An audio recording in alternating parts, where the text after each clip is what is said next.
પોરબંદરમાં એક તરફ મોટા મોટા નેતાઓ પણ સફાઈ અભિયાન હાથ ધરી રહ્યા છે, તો બીજી તરફ હજુ અનેક વિસ્તાર એવા છે કે જ્યાં સફાઈનો અભાવ જોવા મળી રહ્યો છે.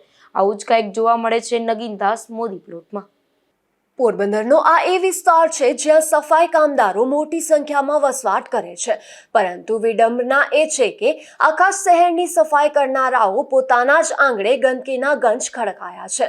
નગીનદાસ મોદી પ્લોટમાં લાંબા સમયથી સફાઈ ન થઈ હોવાના કારણે ચારેય તરફ કચરો અને દુર્ગંધનું સામ્રાજ્ય ફેલાયું છે. આ ગંદકીના કારણે સમગ્ર વિસ્તારમાં મચ્છરો અને જીવાતોનો ઉપદ્રવ વધ્યો છે, જેના પગલે સ્થાનિકોમાં રોગચાળો ફેલાવાની ભીતિ સેવાઈ રહી છે. સ્થાનિક લોકોનો આરોપ એ છે કે તંત્રને વારંવાર રજૂઆત કરવા છતાં કોઈ નક્કર કામગીરી કરવામાં આવતી નથી. આ વિસ્તારની બિલકુલ નજીકમાં જ એક આંગણવાડી આવેલી છે. રોજ નાના નાના ભૂલકાઓ અહીં અભ્યાસ અને પોષણ માટે આવે છે. ગંદકી અને દુર્ગંધના કારણે આ માસૂમ બાળકોના આરોગ્ય પર પણ ગંભીર જોખમ તોડાઈ રહ્યું છે.